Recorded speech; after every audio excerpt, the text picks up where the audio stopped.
your legacy of leadership by example and service to others.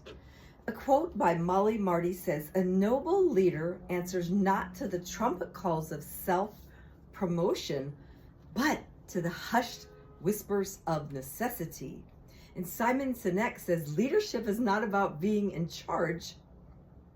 Leadership is about taking care of those in your charge."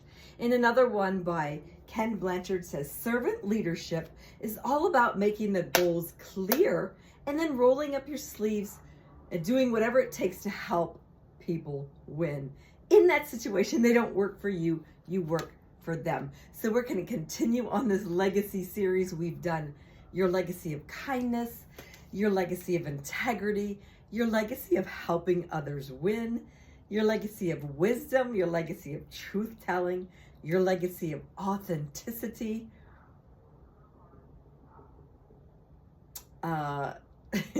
There's a couple more. If you look back at the podcast and the YouTube channel, you can see we are now in the legacy series. And I want to remind you, your legacy isn't just for the future, even more. It's even right now as you go, being that example, being that leader, helping others catch the vision of living their best life. And you can be a part of that. And I'm Nurse Ann. I'm a certified emergency and mental health registered nurse on the front lines for many years and still going. And this channel is here for your inspirational wellness of body, mind, and spirit, since they work together in synergy. And not only that, it's here to help you break out of your mental battles, those thought strongholds, break out of boxes of limitations. Also at the website, it's all about you and helping you and others do that. See that in the description. So today we're going to talk about your legacy, our legacy of being leaders and examples, being that leadership by example, and being of service to others, because that really is the better way. So back to a couple quotes, then we're going to get into some media, some scripture verses that really hit on this, then the bonus material from my published devotional, and then always at the end there's a prize, and I'll tell you about that soon. Servant leadership is so powerful, and this is from a site, Vistage. Servant leadership is powerful, but one must adopt the mindset without thinking of it as a means to an end. It's not about trying to find something to help you be a more effective leader. It's about trying to be a better person. The other will follow. And that's from James Autry, former Fortune 500 executive, poet, and author of The Servant Leader. And then, of course, we've probably heard this one before by John Maxwell. People don't care how much you know until they know how much you care. Artika Tyner says, "Allow the way to your great work to be guided by your service to others." M. Scott Peck said, "Servant leadership is more than a concept, it's a fact. Any great leader, by which I also mean an ethical leader of any group, will see themselves as a servant of that group and will act accordingly." And that speaks to your integrity and walking in the ways of integrity, even when no one's watching, which is part of the definition of integrity. So let's get into today's topic. And we're going to start with a media site. This is from BetterUp. It seems like they have a lot of good material. But what is servant leadership, and how can it empower your team? And you know, the team just isn't a workplace, although it can be where you work, can be your startup, your entrepreneurial mission. It can also be at home with your family, at church, in the ministry teams that you're a part of and who you serve. It can be in the community and things that you're involved in, taking care of people younger and older, just anything in between. We all have that circle of leadership that can ripple out. So what is leadership and how can it empower you and your team? Getting the best out of your team or those that you're guiding requires using a variety of different styles. The right style, get a drink of water, everyone. The right style can help you build trust, generate results, and motivate others to action. That said, the best style of leadership depends on what your goals are and your leadership style. If you have a desire to work toward the greater good or inspire others to make an impact, servant leadership is probably what's right for you. What is servant leadership?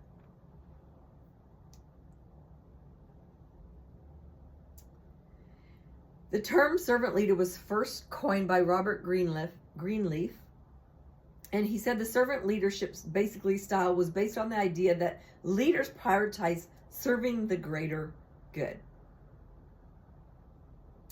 They put others in the organization first. They don't prioritize just their own objectives. They seek to achieve a vision by providing strong support to others. In turn, this allows others, whether it's employees or others you're coaching or mentoring, or even your family, it helps others to learn and grow while bringing our own expertise, your own expertise and vision to the table and the mission. This hinges on building influence and authority rather than using control and toxic leadership tactics. It helps others to be empowered. But the leader doesn't just disappear.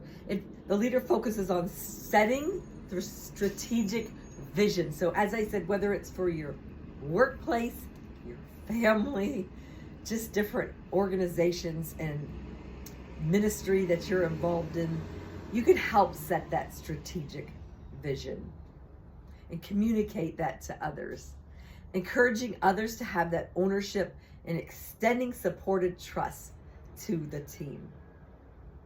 Making sure we all have the resources, budget, skills, and attention to make an impact. Providing that framework, bottom-up empowerment, which means building our team members' self-confidence, decision-making abilities, and collaboration skills.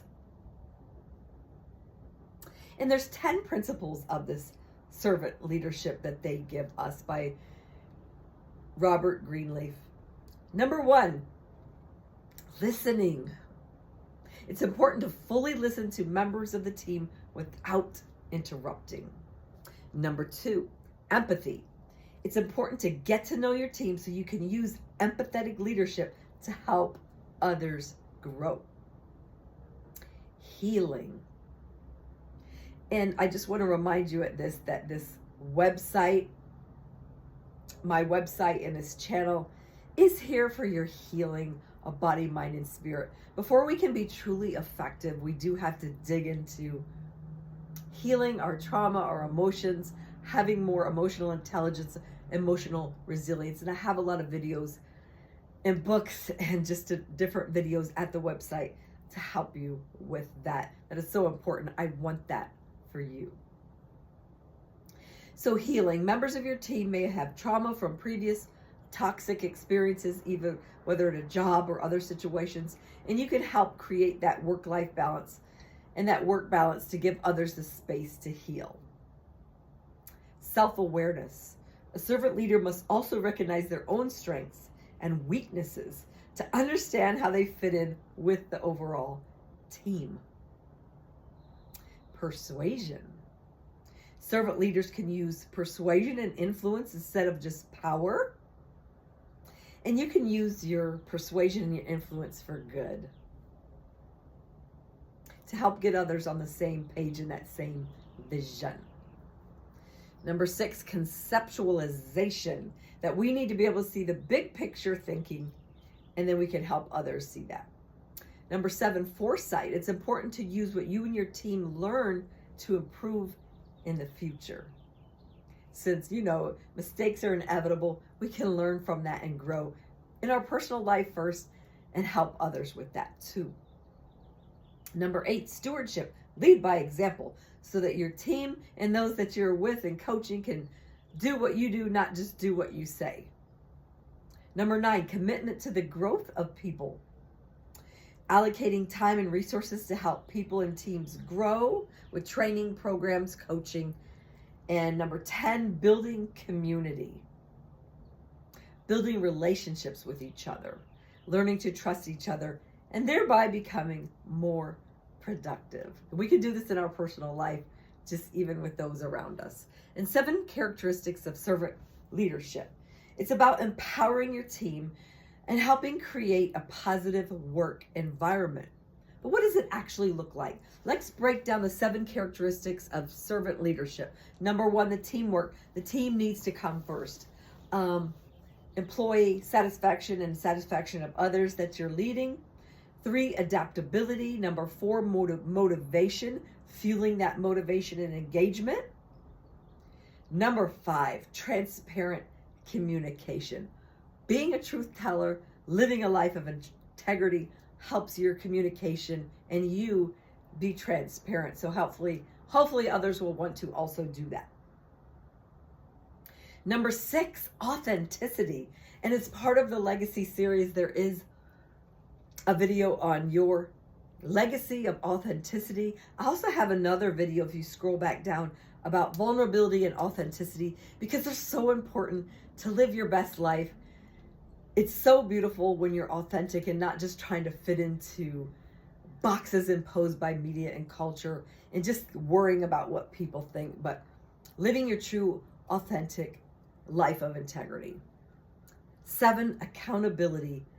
Ownership activates commitment and purpose, and helping others take responsibility for those results.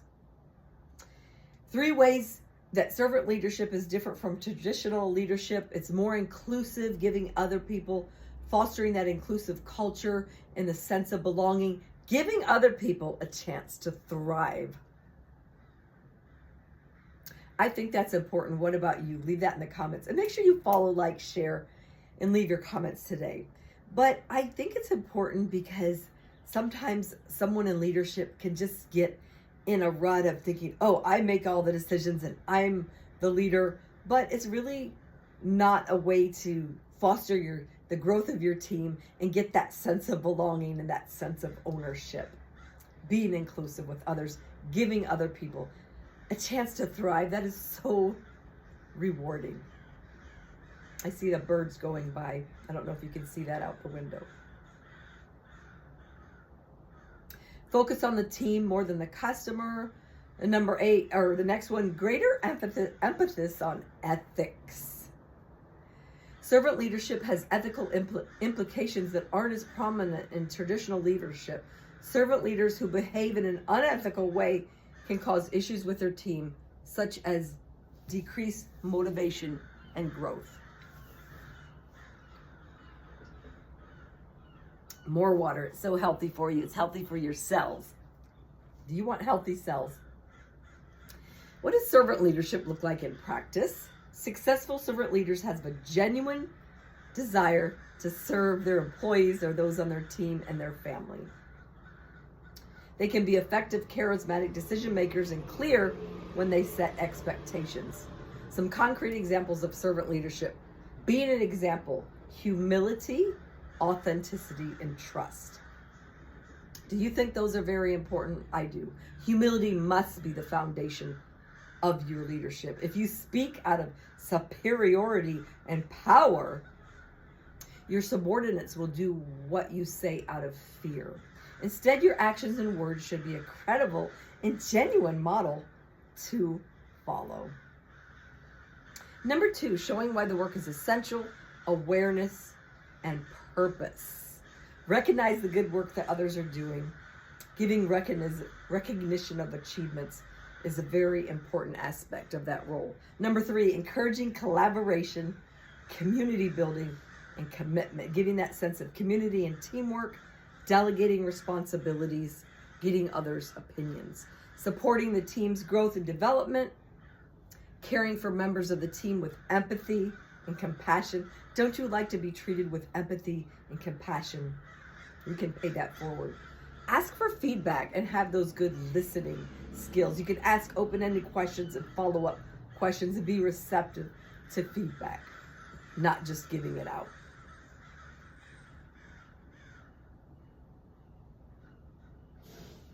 And of course, this can help build deeper trust-based relationship, encouraging that greater ownership and responsibility, and encourages innovation, curiosity, and creativity. It develops future leaders, boosts morale across teams, and it helps improve pride in the work that others do. It helps people feel more valued and appreciated, and you can also earn that respect from your team members. So we're going to jump onto another media before we get to the bonus and the prize. And the prize at the end, it's just a quick, short, action-packed chapter from my published fictional drama where you get to ride along with frontline workers rescuing those in crisis, mental, physical, and spiritual. There's so much action and adventure, but it also has advocacy and awareness. So another article is from CFI, Leading by Example. Leadership is a process in which an individual influences the behavior and attitudes of other people.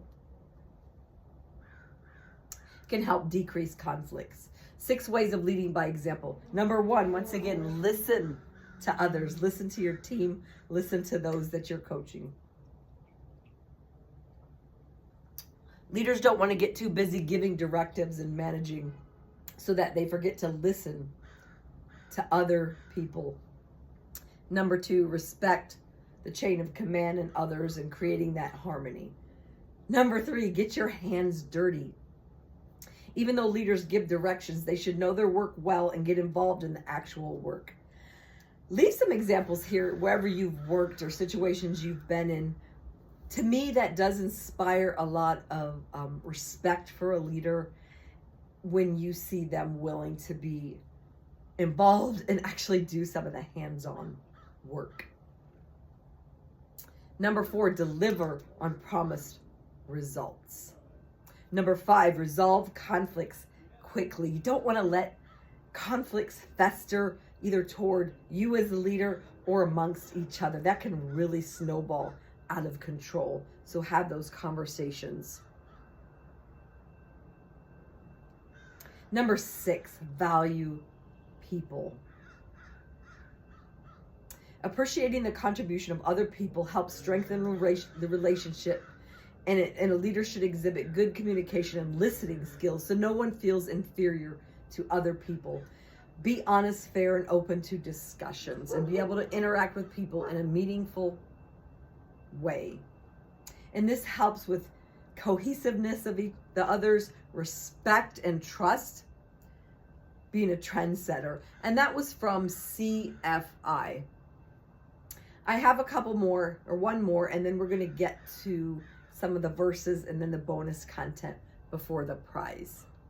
And this one is from a site called Run by Ernya Viter, How to Lead by Example, the ripple effect of your actions. You know that everything you do ripples out. We can do that, and we can use that for good in our lives, that it spills onto and ripples onto others, to pay it forward and create other good things in the world. Learning how to lead by example with these practical tips. Becoming a leader, you always learn one simple truth sooner or later. Actions speak louder than words.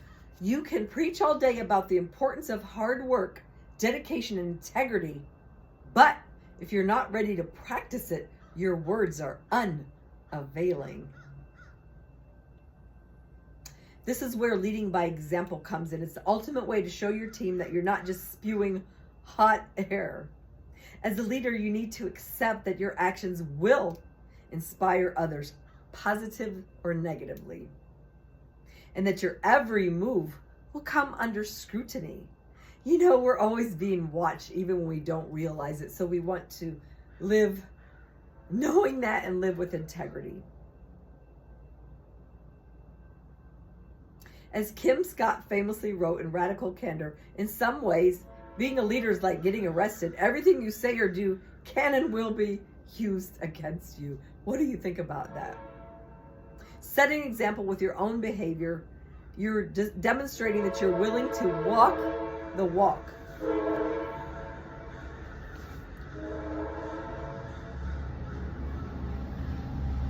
Leading by example is paramount for effective leadership.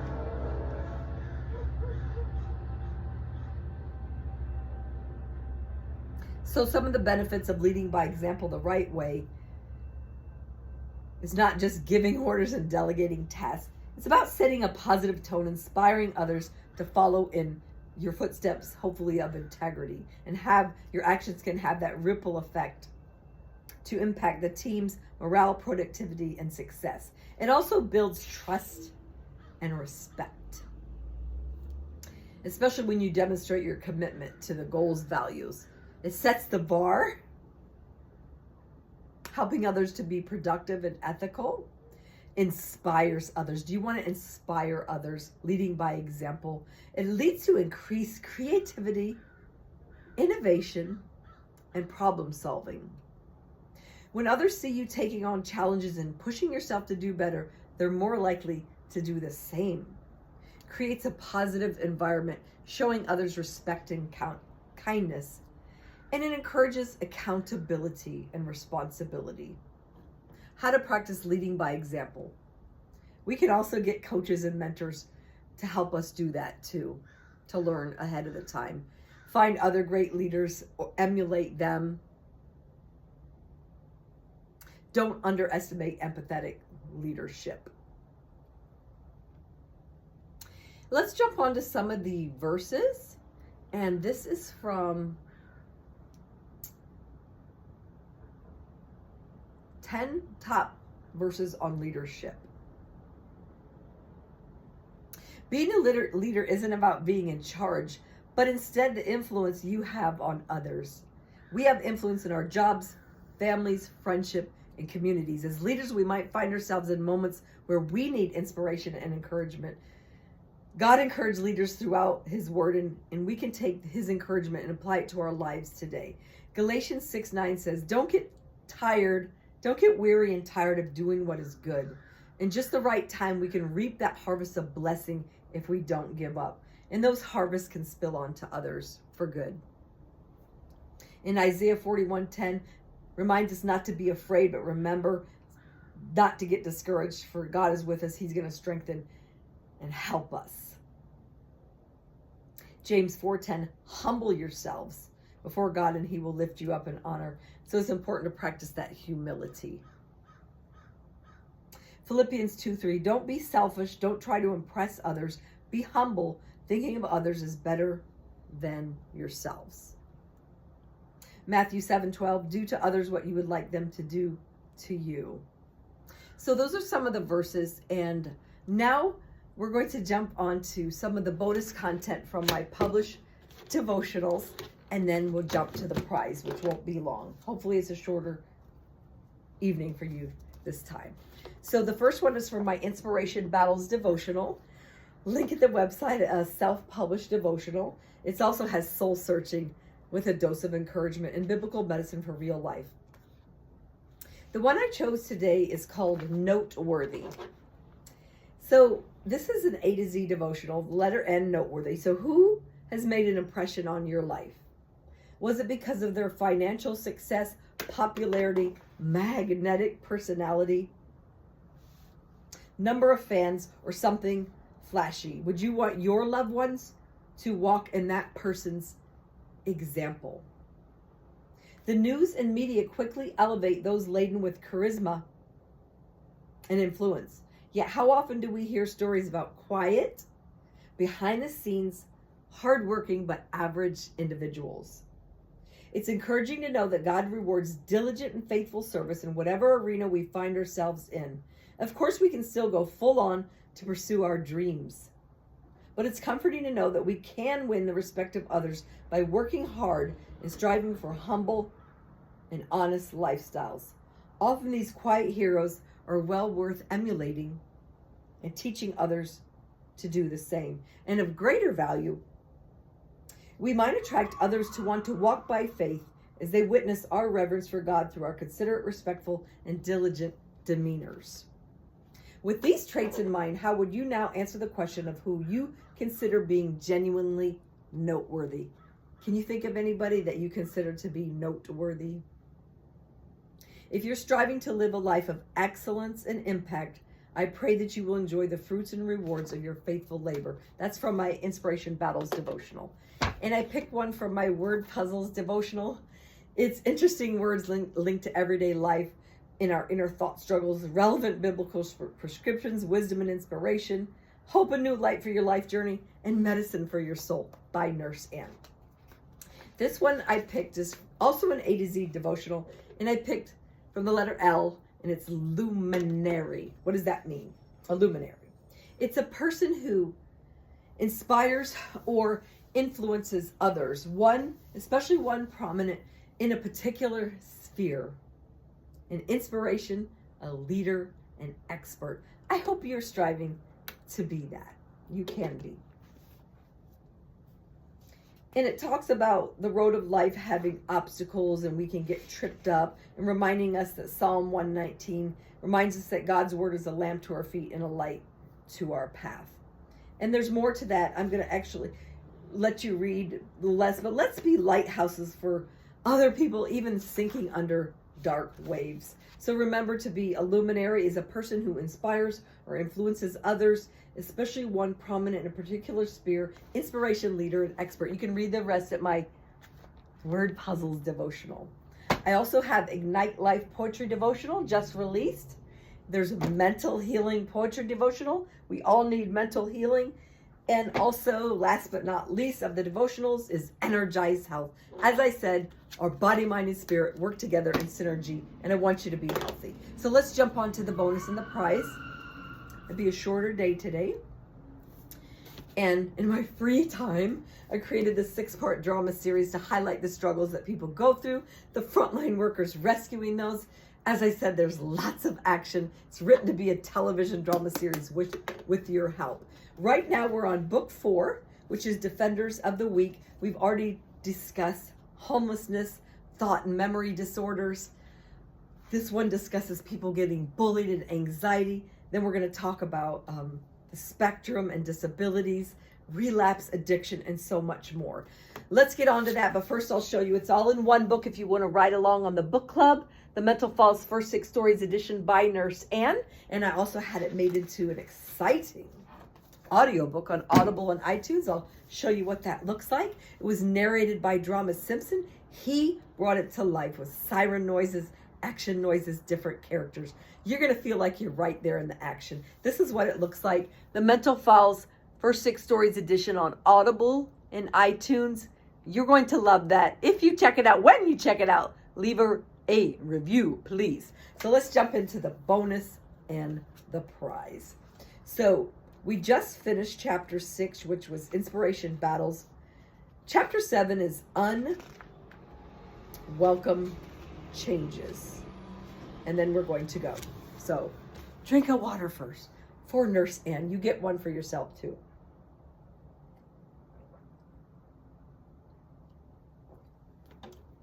All right, prize time. And then we're going to get out of here. Unwelcome changes. Lita and Leon lingered in the parking lot so they could welcome Abigail and Joshua upon their arrival this Sunday morning.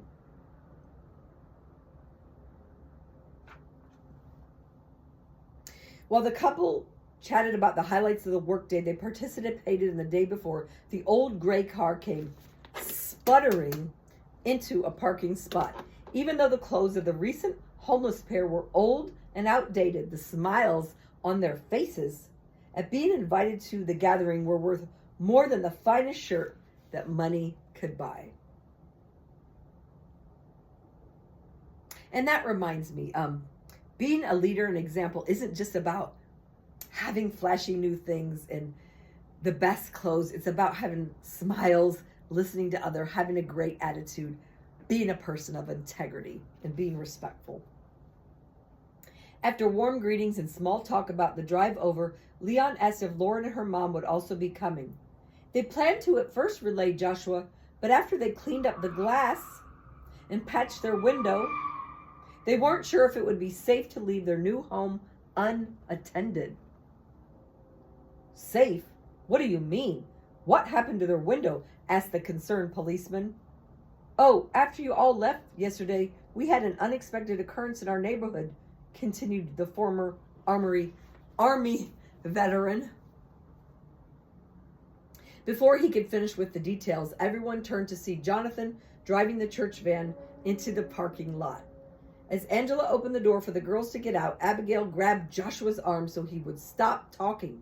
She didn't want her daughter to overhear and worry that her mom could be in danger. First off the van was Marcella. She was already 7 months pregnant and showing every bit. Marcella was an intelligent young lady. She never pictured herself having to live in a boarding home for pregnant single women. A star in her high school class, Marcella had already been accepted to her first choice of college. However, her life changed overnight when she found out she was pregnant. She had not planned to get involved before marriage. Marcella wanted to wait and finish college before she even considered starting a family. But in a moment of weakness and wanting to fit in, she gave in to the pleas of her boyfriend. She had no idea that when she broke the news to him that he would drop her entirely out of his life. Then, adding to the heartbreak, her stepmother insisted that she had to move out. And with her father out of town on business all the time, Marcella had been left with few options. Thankfully, a school counselor had recommended her to talk to Charnette, who was the director at the boarding home. Charnette welcomed her with open arms and was even helping the young lady get ready for college in the near future. Next off the bus was Julie. Even though she remained generally guarded and suspicious of people, she walked quickly to stand next to her mother. The bond was still strong. Abigail was thankful and vowed to do whatever it took to be a better example for the daughter that she had yet let down in the past. Lastly was Erin.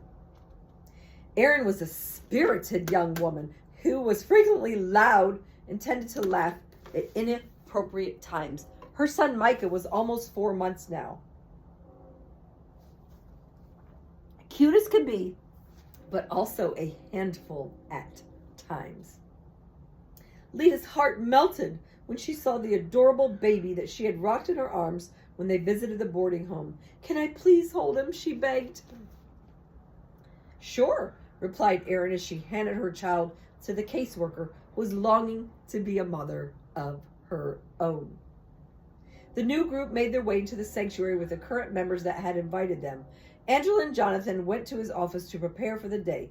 Jonathan had been asked to deliver the message today by the lead pastor since he was out of town helping some family. Jonathan was excited but nervous. This was his first actual time to lead the church on a Sunday. He led many sessions with the young adult group, but never for the entire congregation. Jonathan had asked Angela to come on stage to read a devotional before the message started. Although she had never been much of a public speaker, she was happy to help out this dedicated ministry leader that she was growing extremely fond of. She wasn't sure, but she secretly hoped that Jonathan possibly felt the same way. While the pair prepared for the day, the others found seats together near the middle rows. The girls from the boarding home were bubbling with excitement. No one had ever invited them to attend church.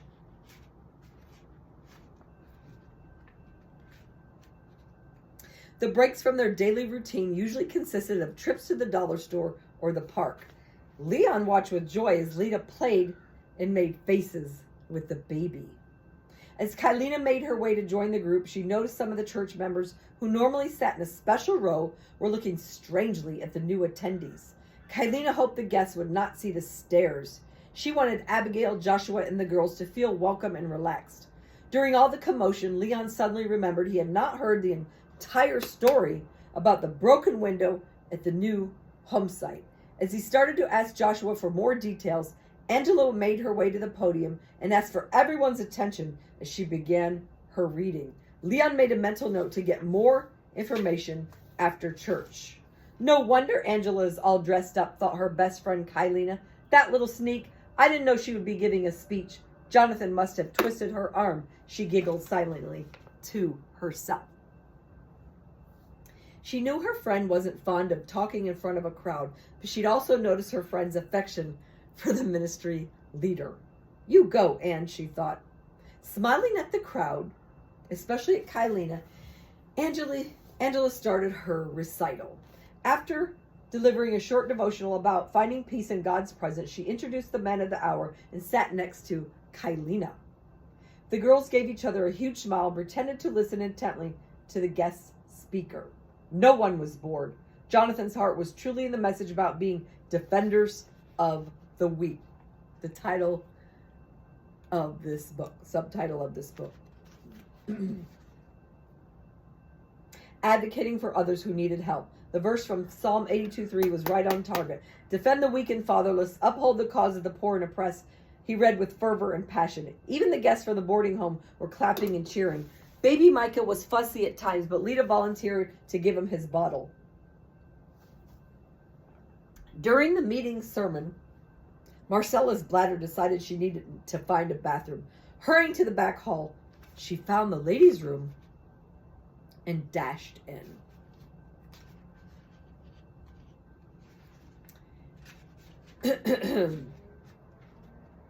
As she washed her hands when she finished, she heard weeping in the next stall.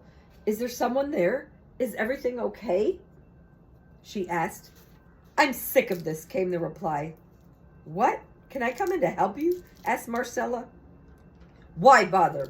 Everyone here has their perfect little life, especially my dad. I'm sick of all this. I can't be perfect all the time. I don't even want to try.